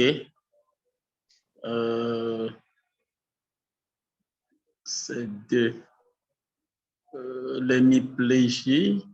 Non, ça c'est l'insuffisance rénale. Est-ce que celui qui a envoyé la question là peut nous aider? Celui qui avait envoyé... S'il peut prendre la parole, donnez-lui la parole. Il n'y a pas de problème. Oui, le leader qui avait posé la question concernant l'hémiplégie, est-ce qu'il peut encore nous envoyer la question? S'il est toujours en ligne, il peut prendre le micro. Non. Bon, docteur, on continue en attendant que la personne ne réagisse. Il y a une question qui est là, s'il vous plaît, docteur. Comment traiter l'épistaxis? Bon, c'est des gros mots, vous voyez, quand on récite ces gros mots-là, on croit que c'est le langage du couvent, on est médecin, on est du corps médical. Le sang qui sort du nez, c'est ce qu'on appelle l'épistaxis, rien d'autre. Je reprends. Du sang qui sort du nez, son nom consacré dans notre couvent, ou bien dans notre... voilà, s'appelle épistaxis. C'est un gros mot pour rien. Mais vous avez compris tout de suite que il y a du sang qui fuit de quelque part où on ne devrait pas avoir du sang. Ça veut dire que peut-être un vaisseau est blessé quelque part ou a pété quelque part. Et ça, vous devez le comprendre. Et si le vaisseau est blessé ou a pété, c'est parce que quelque chose bloque le passage du sang. Comprenez pourquoi les hypertendus ont du sang qui sort du nez? C'est une autre façon larvée de l'AVC. Des fois, c'est des oreilles. Ça peut être ailleurs. Mais comprenez que lorsque vous bloquez le passage d'une rivière ou d'un fleuve naturel, il y aura inondation ailleurs. C'est exactement la même chose. Si le sang sort du nez où vous ne devez pas avoir du sang, c'est que quelque part, son passage est bloqué. C'est aussi bête que ça. Donc, vous voyez, mais au moment où le sang la coule, vous ne devez pas prendre des anticoagulants. Vous devez veiller à bloquer le passage. Et ça, soit vous voyez un ORL ou bien il y a d'autres méthodes pour le faire. Mais avec AIM, ce que je vous dirais, quand le sang sort, je ne sais pas la quantité, si c'est des traces, on s'en fout. Prenez les anticoagulants et autres, et les alcalinisants AIM, ça va s'arrêter en quelques jours. Mais si ça coule, si le sang coule véritablement, il faut voir un spécialiste parce que c'est une urgence en ce moment-là pour qu'on bloque le passage. Et les ORL sont outillés pour ça. Les urgentistes sont outillés aussi pour ça. Les généralistes et consorts sont outillés pour ça. Voilà ce que je peux dire. C'est comme, quand on parle d'épistaxie, c'est comme vous me dites, quelqu'un qui saigne, qu'est-ce qu'on doit lui faire? S'il s'est blessé, il saigne, il faut suturer. Mais s'il saigne par un vaisseau qui pète, il faut ligaturer, il faut faire certaines choses pour que le sang ne fuit pas. Mais n'oubliez pas, si vous réglez ça, sachez que si naturellement un vaisseau a pété, c'est parce qu'il y a des caillots sur le chemin. Il faut dissoudre le caillot. Ça veut dire que saignement n'est pas contre des anticoagulants forcément. Je vous raconte cette histoire.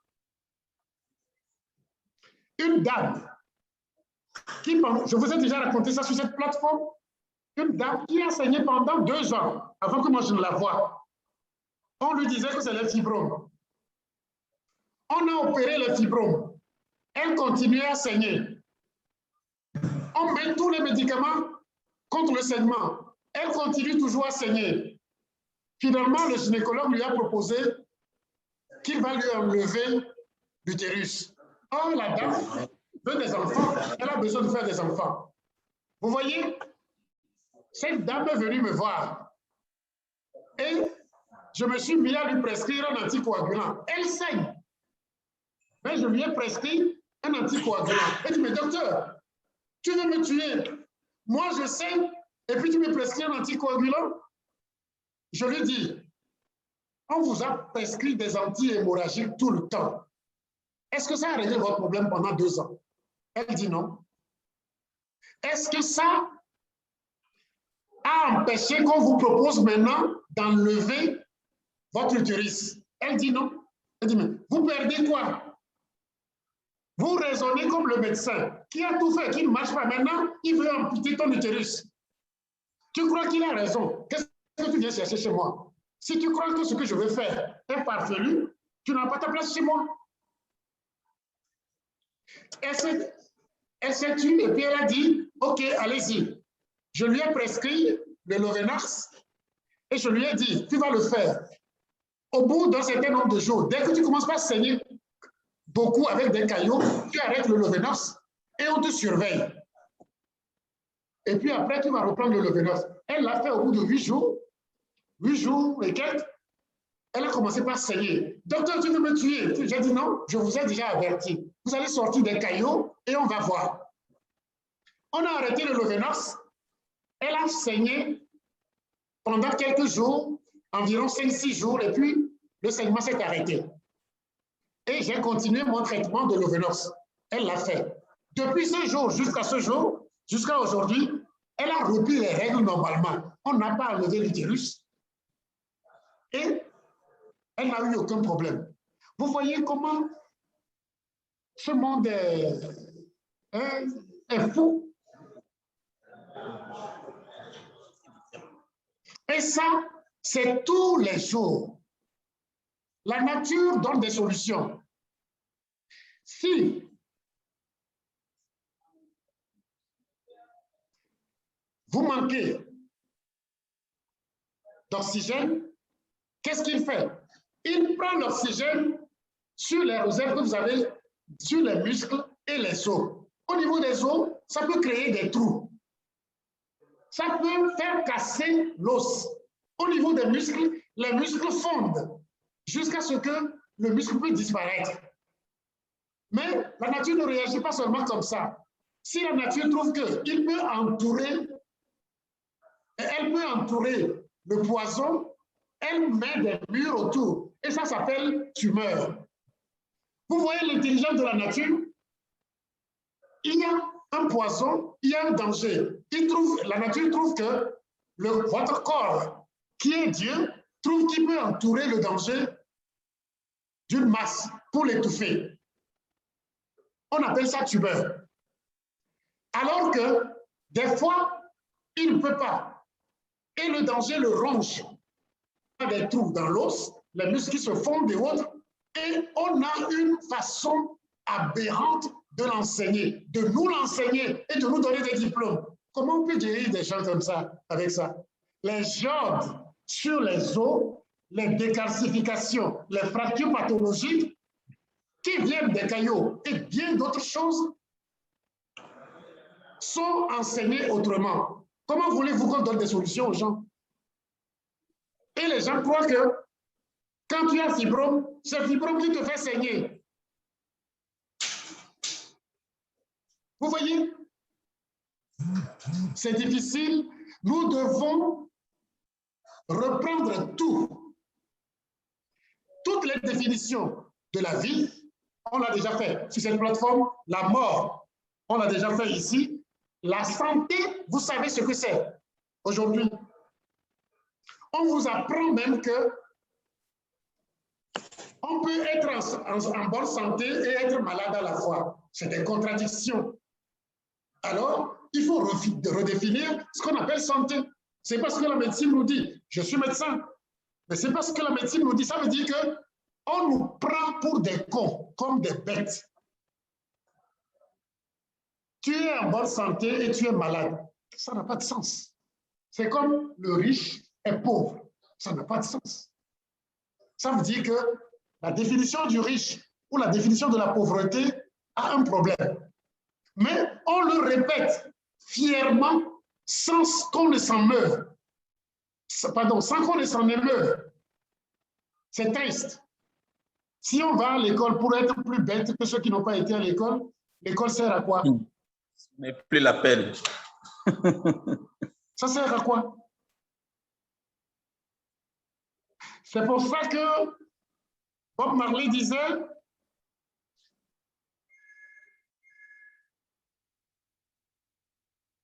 dans Redemption Song, il disait, les mots vont me revenir, que nous devons nous désaliéner. C'est-à-dire, on doit s'affranchir de l'esclavage.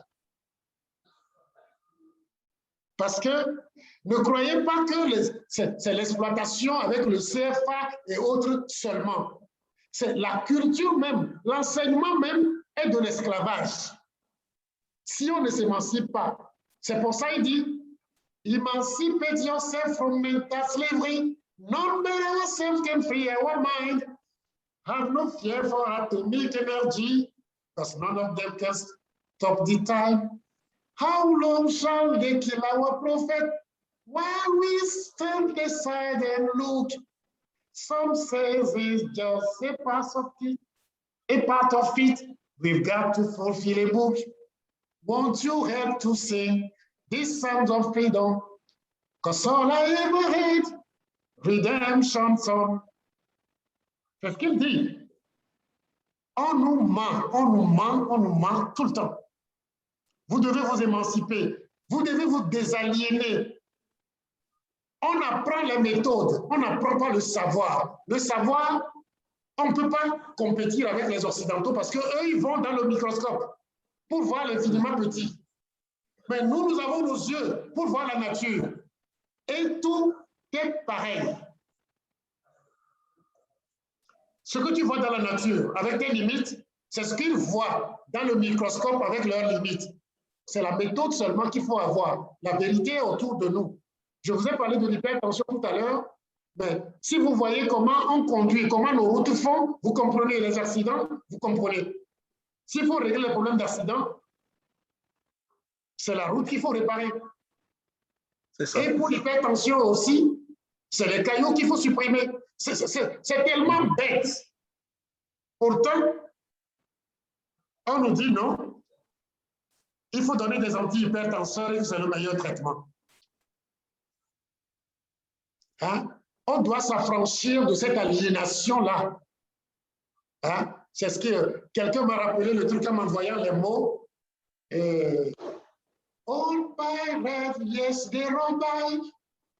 Sold I to the merchant ship. Minute after they took I from the bottomless pits.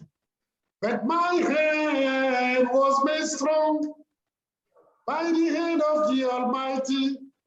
We forward in this generation triumphantly. Won't you help to sing these songs of freedom? Because all I ever had, redemption song. Emancipate yourself from mental slavery. No matter yourself can free our mind. Have no fear for atomic energy. None of them can stop the time. How long shall they kill our prophet while we stand aside and look? Révoltez-vous. Je ne vous dis pas de prendre des armes. C'est une révolution mentale. Ils vont tuer certains, ils vont pourchasser d'autres, ils vont vous mentir, ils vont vous obliger à ci et à ça. Mais l'esclavage, c'est d'abord mental. C'est l'enseignement qui nous rend aliénés. Mais heureusement, Dieu nous a permis de devenir libres. Libres pour accomplir notre mission. Et c'est ça qui devait nous hanter. Puis-je être sûr d'avoir accompli ma mission avant de repartir? C'est ça, cette question qui doit nous hanter. Pourquoi suis-je sur terre? Pourquoi suis-je là? La mort, c'est le retour. Mais, pardon, refusez qu'on vous trompe et prenez le temps d'accomplir votre mission. C'est nécessaire. Merci. Merci beaucoup, docteur. Nous continuons toujours avec les questions. Il y a M. Bong qui dit ceci. Doc, je suis la formation avec 3 de mes patients hémiplégiques. On veut comprendre comment les compléments AIM peuvent nous aider. La première des choses, c'est qu'il faut apprendre à ces hémiplégiques à manger. Il faut changer totalement leur alimentation vers une alimentation alcalinisante, c'est-à-dire beaucoup plus de fruits et de légumes. Mais les légumes, c'est cru ou à la vapeur. C'est fondamental. Mais l'hémiplégie, comme l'AVC, comme les problèmes cardiaques, comme les problèmes rénaux, ne sont dus qu'à des caillots. Donc, les caillots surviennent parce que l'oxygène baisse. Sauf chez les drépanocytaires, bien sûr. Les caillots surviennent seulement lorsque l'oxygène baisse. Or, l'oxygène ne baisse sur nous que lorsque notre corps a d'autres choses qui volent l'oxygène sur nous. C'est ce qu'on appelle l'acidose. Et vous savez que notre alimentation aujourd'hui nous éloigne des aliments crus et à la vapeur. Tout est cuit, brûlé.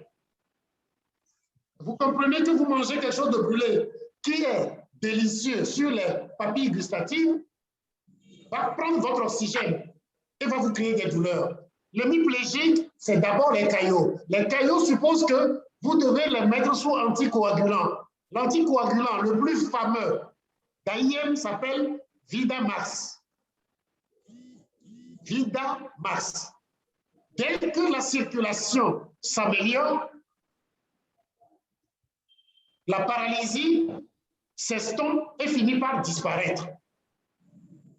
Il faut dissoudre les caillots pour irriguer les zones qui ont des problèmes. L'hémiplégie n'a rien à voir avec la tension. L'hémiplégie n'a rien à voir avec les nerfs. L'hémiplégie,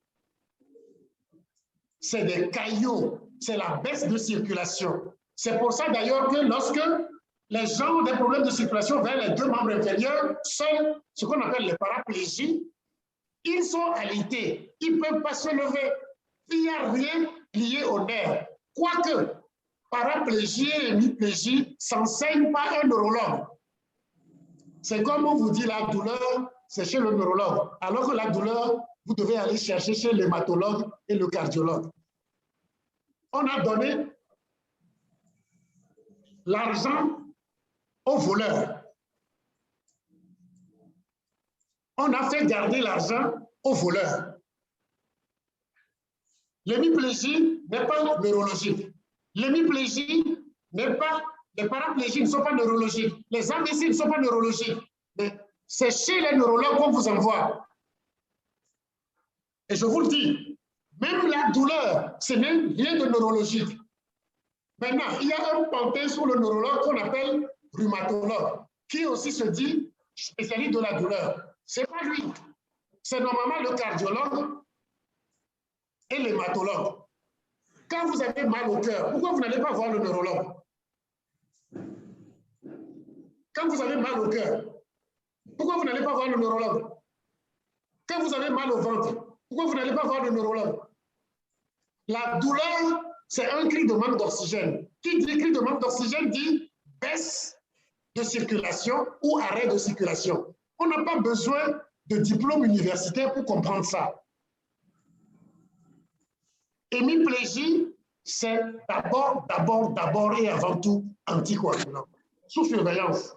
Mais dans AIM, il faut le VIDA, il faut le collet 12 et il faut alcaliser l'alimentation, c'est-à-dire donner du C24 ou du Complete ou, que sais-je, donner de la Smart C, c'est-à-dire la C suprême, par exemple. Mais lorsque ces choses-là manquent, on peut donner du Restore Life, qui est aussi un condensé qui contient des anticoagulants. Vous voyez, c'est tout un ensemble. Les 3 hémiplégiques ont l'obligation de changer leur alimentation, de prendre C24, collet 12, C suprême, VIDA, au minimum pour recouvrer leur santé. Maintenant, si c'est des femmes, Allô? il faut ajouter en gel E. Ça leur permet de régénérer tout. C'est ce que je peux dire globalement. Ben, comprenez, hémiplégie n'a rien à voir avec un neurologue. Paraplégie n'a rien à voir avec un neurologue.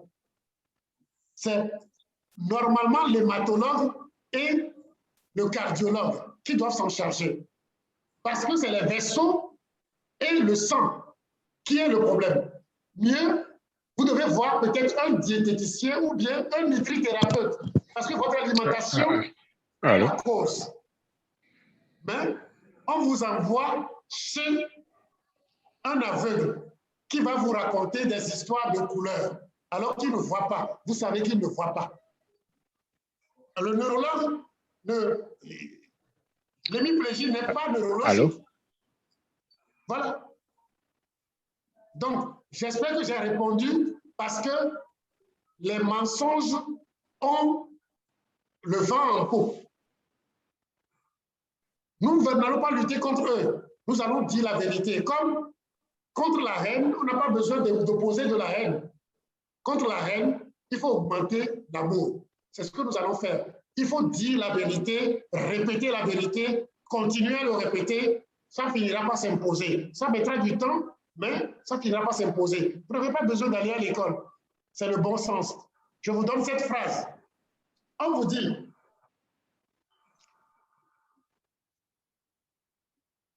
les chevaux bon marché sont rares. Les chevaux bon marché sont rares. Et puisque tout ce qui est rare est cher, les chevaux bon marché sont chers. Je répète, on vous dit, les chevaux bon marché sont rares. Et puisque tout ce qui est rare est cher, les chevaux bon marché sont chers. Vous voyez, avec une logique mathématique impeccable, implacable, pourtant, c'est un mensonge, c'est de nous dire que le riche est pauvre. Pourtant, c'est logique. La logique ne sert à rien quand on n'a pas les bonnes bases. La logique, je répète, ne sert à rien quand on n'a pas les bonnes bases. On nous dit tout le temps que paraplégie, hémiplégie, que sais-je, tétraplégie, c'est nerf. Mais quand les gens font des phlébites des membres inférieurs ou des ischémies des membres inférieurs, ils sont paralysés. Mais tout le monde sait qu'avec les anticoagulants, ils se mettent à marcher. Alors, quel est le problème du nerf dedans? Le nerf qui n'est qu'un messager. Vous voyez? Je crois que c'est Einstein qui disait ça.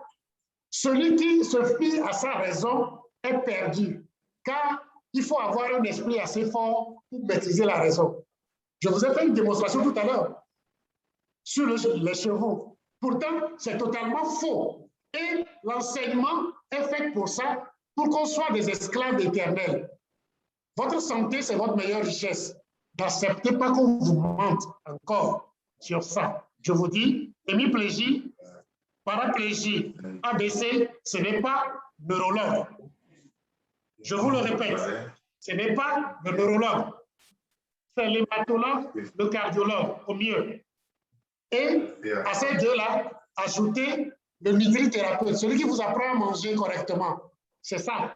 Parce que vous achetez la maladie au marché, après vous allez voir un aveugle qui est spécialiste dans un hôpital, qui a la même maladie, diabétique, diabétologue, cardiologue hypertendu ou avec des problèmes cardiaques, des conneries, mais on voit, mais on ne croit que ce qu'on nous dit, au lieu de voir, de croire ce qu'on voit. Et c'est ça tous les jours. Émancipez-vous, émancipez-vous, émancipez-vous. Merci. Merci beaucoup, docteur. Merci. On continue toujours avec les questions. Et il y a Benjamin qui dit ceci. Merci, docteur, pour la présentation. Grâce à vos enseignements, nous pouvons ouvrir des cliniques sans avoir le diplôme requis. S'il vous plaît, j'ai une question à vous poser. À quoi est due la dégénération des nerfs optiques? Et d'après la médecine, les nerfs optiques ne peuvent pas être régénérés. Est-ce vrai? Moi, sincèrement, je vais vous dire ceci, ça fait rien. La dégénérescence maculaire, la dégénérescence des nerfs optiques, je vais vous dire ceci. C'est ce qu'on vous dit. Je viens de vous dire que le nerf n'a rien à voir. Le nerf est comme les autres organes qui mangent. Tout ce qui est sur vous mange. Mais comment ces choses mangent? C'est le sang qui s'en va, qui leur apporte la nourriture. Arrêtez de mentir aux gens. C'est des gros noms sanctifiés, faits à dessein, pour bien voiler la vérité. La dégénérescence, c'est-à-dire les névrites optiques dont on vous parle, de gros noms vides de sens. Comme on dit à quelqu'un, il souffre de colopathie. Et il prend ça dans sa bouche, il bouge, il est content. Il vient te dire, oui, moi je souffre de colopathie. Or, le mot colopathie est vide, ça ne veut rien dire. Celui qui le dit ne sait pas que ça ne veut rien dire, et celui chez qui on a posé le fameux diagnostic aussi ne sait pas que ça ne veut rien dire. Le nerf est accusé à tort. Aujourd'hui, j'ai parlé de l'hypertension. On vous a dit que le nerf vous donne la douleur. Le nerf fait ci, le nerf fait ça. Je vous dis, le nerf, c'est un messager. Mais votre messager doit manger aussi avant de faire le message. S'il ne mange pas, est-ce qu'il peut faire le message?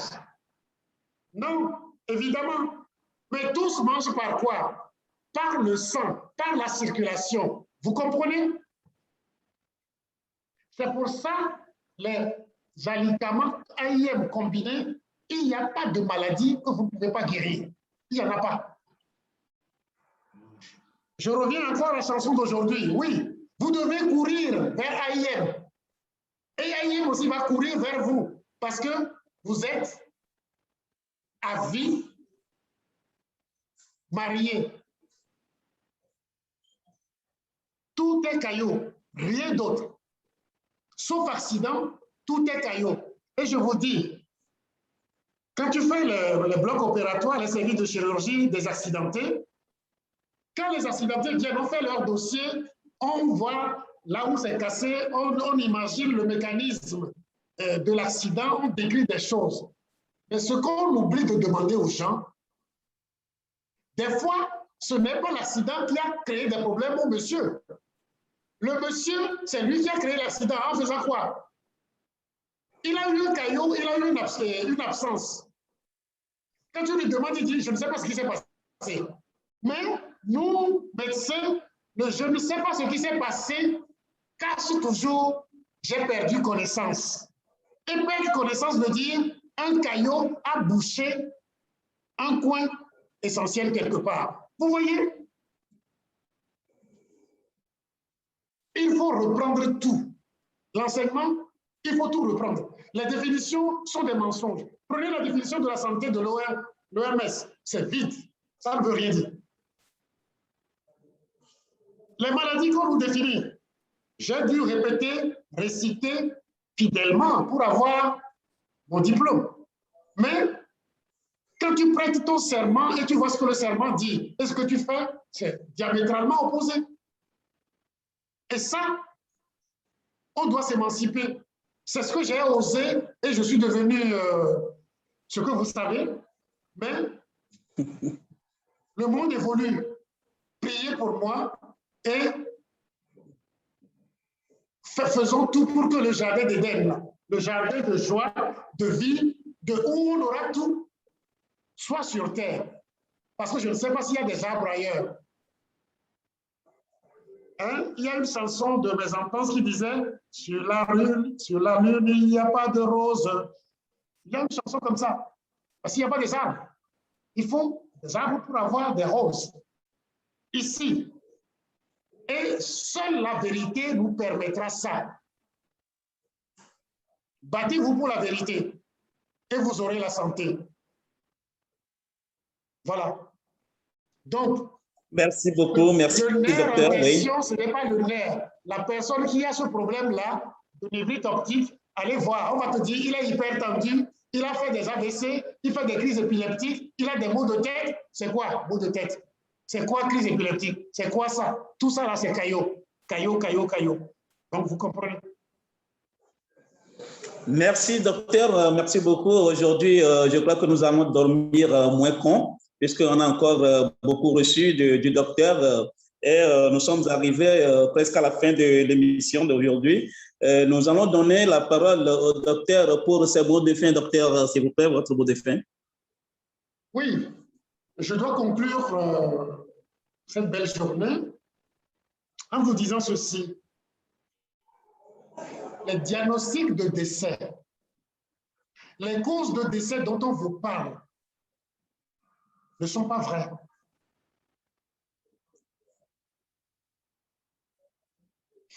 Pourtant, c'est comme ça, c'est fait. Mais vous devez vous émanciper.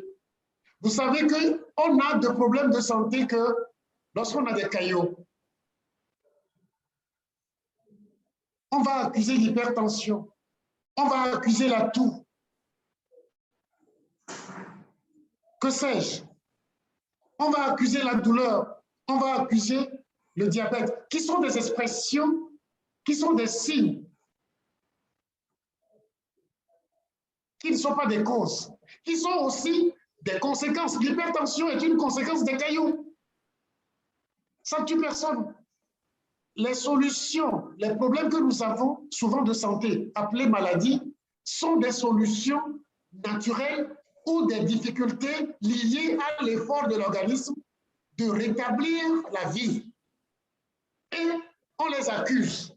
C'est-à-dire, le gangster qui vole est le problème. Si on doit raisonner correctement. Mais non. C'est ce qu'il a laissé sur la route et que quelqu'un a ramassé, c'est ce quelqu'un-là qui l'aurait ramassé qui est le voleur. Et on laisse le voleur partir. On ne sent même pas que les caillots sont les problèmes. Vous le savez et ne permettez plus à quelqu'un qu'on vous dise que l'hypertension a tué ci, a fait ça. Que l'hypertension est cause d'AVC, d'insuffisance rénale et autres. C'est des conneries. Si vous vous taisez et qu'on continue à répéter ces bêtises, vous êtes coupable aussi. Parce qu'on ne peut pas les empêcher de dire les mensonges. OK. Mais nous avons le droit de dire la vérité, nous aussi. Et on vit pour la vérité, on va mourir pour la vérité. Dieu est vérité, Dieu est amour. Tu ne peux pas dire amour, amour, amour, sans que tu ne sois capable de dire la vérité face à face. Je vous remercie. L'hypertension n'a jamais tué quelqu'un. Les solutions naturelles n'ont jamais tué quelqu'un, n'ont jamais créé problème. Merci. Namasté. Namasté, docteur. Merci beaucoup, docteur Jean-Paul Améga. Merci à tous ceux qui nous ont suivis. Merci à notre consultant francophone, Chérif Gongon. Et merci à la cabine technique, Éloi Deguenon et M. Dorego. Je suis Diapacho Folizon Fabrice. Merci à tout le monde. Sans écouter un peu de musique, hein? Ok, d'accord. On va demander à la cabine technique de nous. Allô, la cabine. Ok, d'accord. La cabine va nous aider. Allô, monsieur Deguenon. On doit s'enjailler un peu. Si vous voulez, on doit danser un peu. Allô, monsieur Deguenon. On fait circuler le sang. Vraiment, vraiment. Hein? Ben, c'est ça. Il faut faire circuler le sang. Il faut faire circuler le sang. C'est nécessaire. Je suis désolé, docteur. Au mercredi prochain. Donc, on se voit le mercredi prochain. Ah, Ok. merci, merci pour l'écoute. Namasté. Merci. Je vous aime. Namasté, docteur. Merci. Et au mercredi prochain. Bye bye. Merci.